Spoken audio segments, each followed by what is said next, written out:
What's up, everybody? Matt Gajewski here, back again with the Odd Shopper channel. And today we're talking XFL bets ahead of the playoffs. We've got the divisional round, if you will, the conference championship. I'm not sure what you're calling it. They do have conferences, despite there being 8 teams. Regardless, hit that thumbs up button, subscribe to the channel, and hit the notification bell so you know when this and all other content goes live. And we are brought to you by Draftking Sportsbook. Phenomenal limited time deal for you guys that maybe you could use on one of these bets. This deal is for first-time DraftBook customers only. You can make a deposit of $5 or more into your sportsbook account. Place a $5 wager before May 28th. And if your bet wins, you will receive $150 in addition to any cash winnings from your original wager once it settles. Your first place wager of $5+ on any pregame money line will be your qualifying wager. Sports that do not include a money line market are not included in this promotion. Bonus paid out as 6 $25 bets. Bonus bets will be valid for 7 days, aka 168 hours from the time the bet is placed. Bonus bets are placed in the customer sportsbook account. Failure to use those bonus bets will void the award. Bonus bet amount is not included in any cash returns or winnings. Bonus bets are not redeemable for cash, non-transferable, and non-refundable. One qualifying bet per customer, and I think that's it.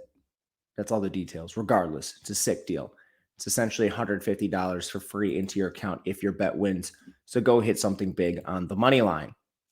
My recommendation for XFL would be the Houston Roughnecks. As 6.5-point favorites over the Arlington Renegades, the total in this game is 41 points. That would be the easiest way and the most secure way. In the XFL market, at least, I'm sure you can find something in baseball maybe that has better odds. But this is our first game.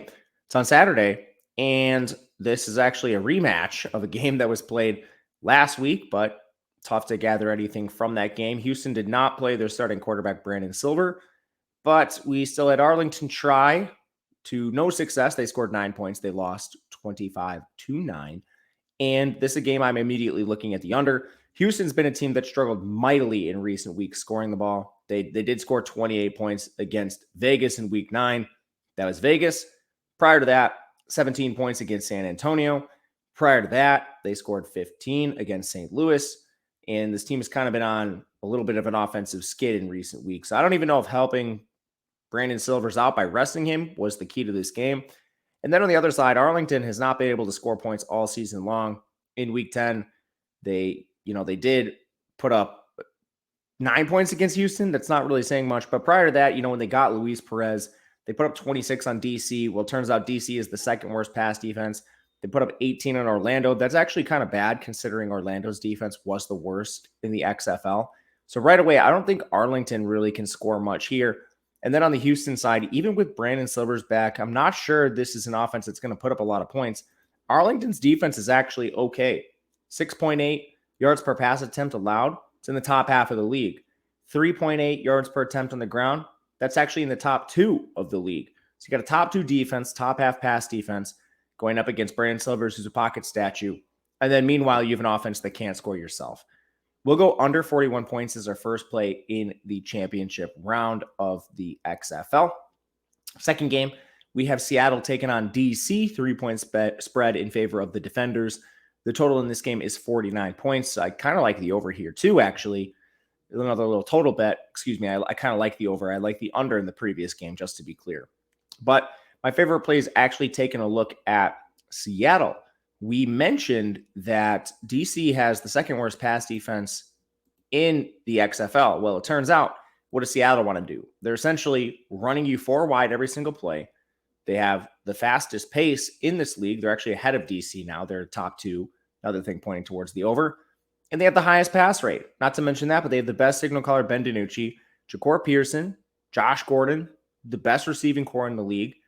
That's an offense that can capitalize on the second worst pass defense in the league in DC. Meanwhile, on the other side, Seattle has a pretty good defense. We've seen them exposed occasionally here and there previously in the regular season. The one thing I'll say about DC is they do have an explosive run game behind Jordan Tiamu, D'Eriq King if he gets snaps, Abram Smith, and then the receivers like Chris Blair and Hammond have actually put up some production too, which is why my lean is the over. But at the end of the day, the best all-round team right now in terms of playing on the field is Seattle. So we're going to take the points with the Sea Dragons +3. And just to recap, the two official plays here, under 41 points in the Houston-Arlington game, Seattle +3 against the DC Defenders. That'll do it for us in the XFL betting streets. Of course, we'll be back talking the championship whenever we finally get word on that game. But until then, good luck, everybody. We'll see you again next time.